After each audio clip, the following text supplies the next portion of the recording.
Muy buenos días, alumnito. Te saluda el profesor Jorge Huanca. Hoy veremos el tema de fisiología renal, o sea, cómo funciona el riñón. La función básica del riñón es la formación de la orina.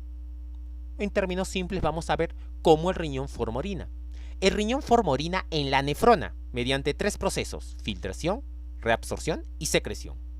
Estos tres procesos ocurren en las nefronas de los riñones. La filtración ocurre entre la cápsula de Bowman y el glomérulo. Luego se produce un líquido y este líquido pasa por los túbulos contorneados y el asa de Henle, donde se produce el proceso de reabsorción y secreción. Luego de la reabsorción y secreción se forma la orina. Y luego la orina va a las vías urinarias para ser expulsado. ¿Correcto? Punto. Empecemos con la filtración. La filtración ocurre entre el glomérulo y la cápsula de Bowman. Para que me entiendas cómo ocurre la filtración, tienes que entender un poquito de fuerzas. Mira, resulta que en la cápsula de Bowman hay agua y esta agua genera una fuerza llamada presión hidrostática de Bowman. ¿Cuánto mide esta fuerza? 18 milímetros de mercurio. ¿Qué dirección tiene esta fuerza? Tiene la dirección desde la cápsula de Bowman hacia el glomérulo. ¿Queda claro? Excelente. En el glomérulo también hay una fuerza llamada presión oncótica glomerular. Esta presión oncótica glomerular es generada por las proteínas de la sangre que se encuentran en el glomérulo que jalan el agua hacia el glomérulo. ¿Cuánto mide esta presión oncótica glomerular? 32 milímetros de mercurio. ¿Cuál es su dirección? Su dirección es desde la cápsula de Bowman hacia el glomérulo. O sea, estas dos fuerzas jalan el agua, jalan el líquido desde la cápsula de Bowman hacia el glomérulo. Esa es la dirección. Luego tenemos en el glomérulo otra fuerza llamada presión hidrostática glomerular, que es generada por el agua que hay en el glomérulo. Esta presión hidrostática glomerular, ¿cuánto mide? 60 milímetros de mercurio. ¿Cuál es su dirección? Su dirección es desde el glomérulo hacia la cápsula de Bowman. O sea, esta presión jala agua desde el glomérulo hacia la cápsula de Bowman. Profesor, wow, son tres fuerzas. ¿Y ahora qué hago? Recuerda que las fuerzas son vectores y te han enseñado en física a sumar vectores. Este es un vector, es la presión hidrostática de Bowman.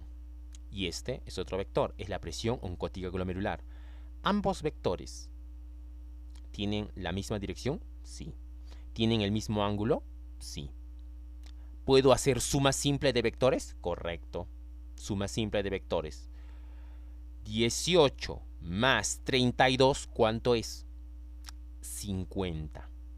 O sea, la suma de estos dos vectores, de estas dos presiones, es de 50 milímetros de mercurio. Y tiene esta dirección, desde la cápsula de Bowman hacia el glomérulo.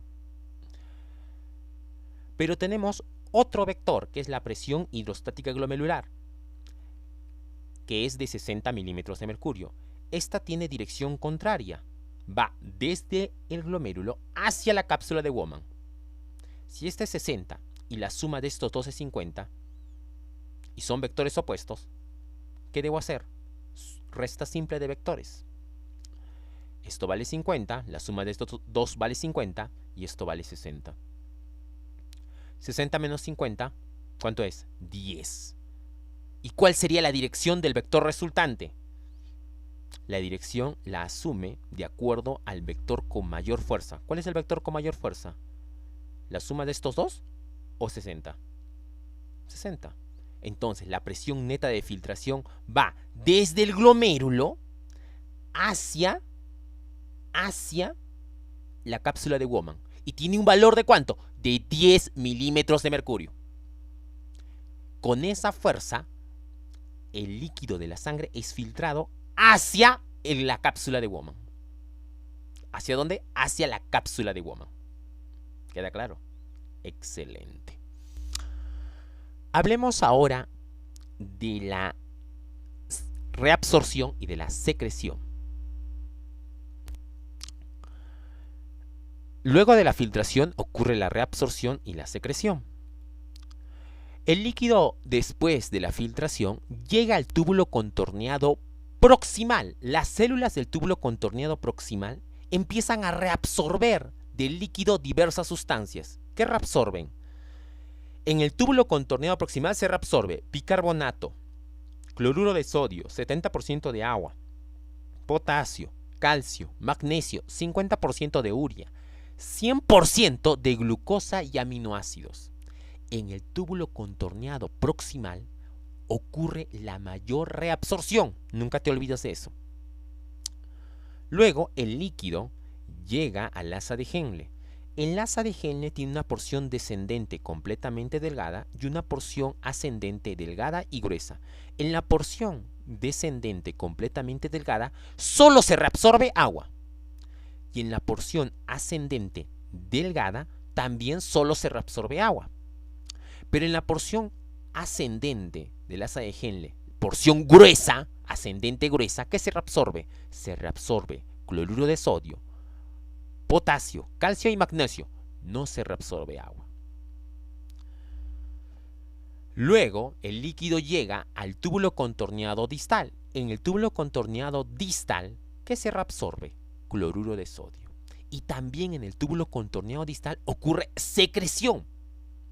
Profesor, ¿qué es secreción exactamente? Es cuando la sangre coloca directamente en la nefrona sustancias para ser expulsadas en la orina. En la secreción, la sangre coloca en la nefrona, ¿qué coloca? Potasio, calcio, magnesio y iones hidrógeno. Todo esto se coloca en el túbulo contorneado distal. Luego el líquido va al túbulo colector y bueno, en el túbulo colector, aunque no es parte de la nefrona, ocurre reabsorción de cloruro de sodio y 10% de agua y secreción, o sea, la sangre coloca ahí sustancias que coloca iones hidrógeno y ahí se forma la orina. Te saludo el profesor Jorge Huanca. Muchas gracias por tu atención.